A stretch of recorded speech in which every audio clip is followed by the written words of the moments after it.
Però non posso esimermi dal comunicarvi l'emozione che ho avuto quando Franco Rocchetta si è seduto vicino a Franco Cavallini e Gianni Oronese, che 20 anni fa queste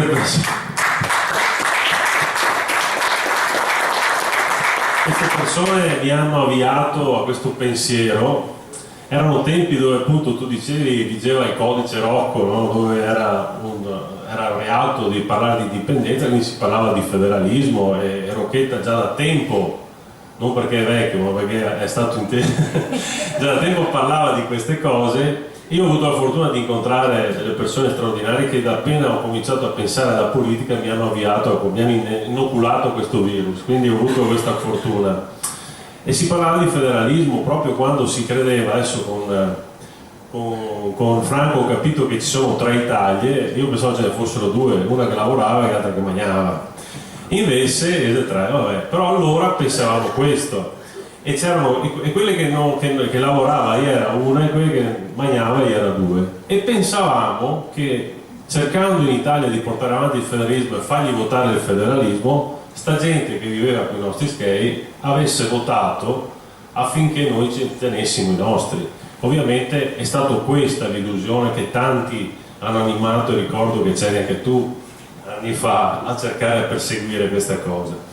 Ecco, il modello del Sud, che ad esempio oggi mi hanno informato che Radio 24 parlava ad esempio di 900 milioni di euro all'anno per i dipendenti della regione Sicilia per la caffetteria, tanto per darvi un esempio. Cioè, che quella era l'Italia che cercavamo di combattere. In realtà non eravamo così popolari perché ancora la gente andava in vacanza tutti gli anni, in realtà la gente o aveva una pensione o aveva una cassa integrazione, comunque ci si doveva ancora svendere tutto. Oggi abbiamo le persone che si avvicinano alla politica nei presidi sul territorio. Andrea Fulici oggi è contento, è il responsabile di Est, perché gente come Carlo Zaramella ha portato in consiglio a Est il referendum.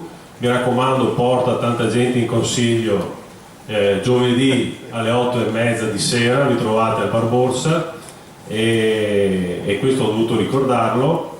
E adesso lascio spazio a un'altra persona che ci teniamo in maniera particolare che intervenga, perché fa parte di quel gruppo tanto caro a Giane, che è Gianfranco Favaro, che al limite può dirci qualcosa sul dopo.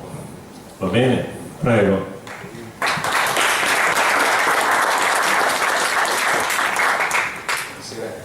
Niente, sì, io magari dico qualche parola su quello che può essere il dopo, e dico qualche parola su quello che può essere il dopo perché dobbiamo essere consapevoli che viviamo un momento di grandissimo cambiamento. Siamo veramente di fronte a quella che è una rivoluzione di quella che è la vita che abbiamo vissuto finora. E ecco, l'invito che faccio è questo, soprattutto l'invito che faccio è quello di porsi domande, tante domande, perché vedete, il percorso che è nato è stato portato avanti e lì troverà la sua conclusione, anzi un nuovo inizio, perché da lì si inizia a pensare il nuovo Veneto, a costruire il nuovo Veneto. È frutto di domande che si sono poste tante e tante persone che non hanno accettato nel corso degli anni quello che gli veniva propinato dalla scuola, dalla televisione, dalla mainstream dell'informazione. Questo è quello che ha fatto la differenza e quello che può fare la differenza. E secondo me ancora pochi qua in Veneto, Mario prima accennava ai presidi, ho avuto modo un po' di frequentarli e di incontrare delle persone anche non indipendentiste, delle persone che comunque avvertono un fortissimo disagio e finalmente hanno trovato la spinta, l'occasione, la forza per manifestarlo. Però non hanno le soluzioni, non vedono, non intuiscono soluzioni e pretendono di dare soluzione al loro disagio con la stessa cura che hanno subito per 40-50 anni.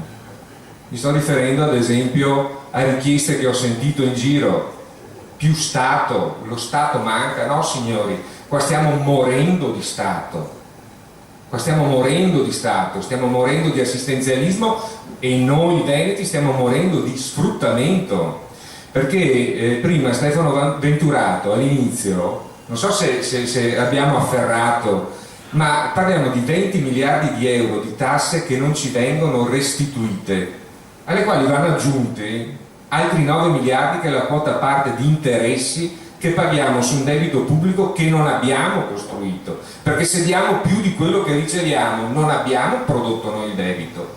Arriviamo a 30 miliardi di euro, arriviamo al 20% dell'intera ricchezza del Veneto sottratta ogni anno. Guardate che non c'è esempio di colonialismo al mondo, eppure ancora si vedono veneti che lavorano, che pagano le tasse, che chiedono ancora l'intervento dello Stato. Ecco, per il Veneto futuro, e mi è caro il tema del sogno, io sogno un paese di veneti liberi, di persone che decidono, che lavorano, che si gestiscono e che non hanno bisogno che a regolare la loro vita sia qualcun altro investito di questa sacralità dello Stato. Ma per arrivare ad essere persone libere, signori, dobbiamo ricominciare a interrogarci e a dare risposte che non siano quelle che ci provengono dalla Repubblica Italiana. E allora cerchiamo di alzare lo sguardo, cerchiamo di vedere cosa fanno, ad esempio, se non abbiamo tutta questa creatività, cerchiamo almeno di vedere cosa fanno paesi a noi vicinissimi, come la Svizzera, per esempio, che è un modello a me carissimo e a me e a molti altri. Ed è carissimo perché lì lo Stato, che è il centro di spesa e quindi di tassazione, è sempre controllato dai cittadini. Sono i cittadini che hanno l'ultima parola. Lo Stato non può decidere, lo Stato nei suoi vari aspetti, il comune piuttosto che il cantone, piuttosto che lo Stato confederale, non può decidere delle spese e quindi delle tasse se i cittadini non sono d'accordo.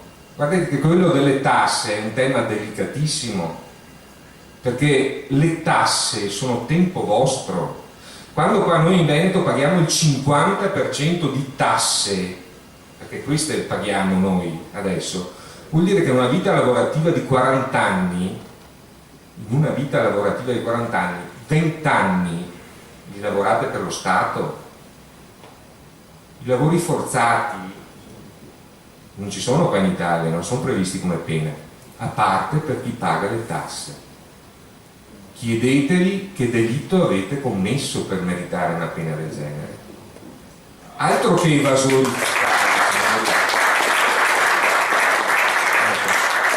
Io concludo qua perché ormai è tardi, ma guardate, la rete internet, il sito nostro è pieno di spunti, le informazioni cercate le risposte, perché chi cerca trova, perché dopo il 16, anzi dopo il 21, abbiamo una nuova nazione da costruire, signori, e non vogliamo una piccola Italia. Grazie.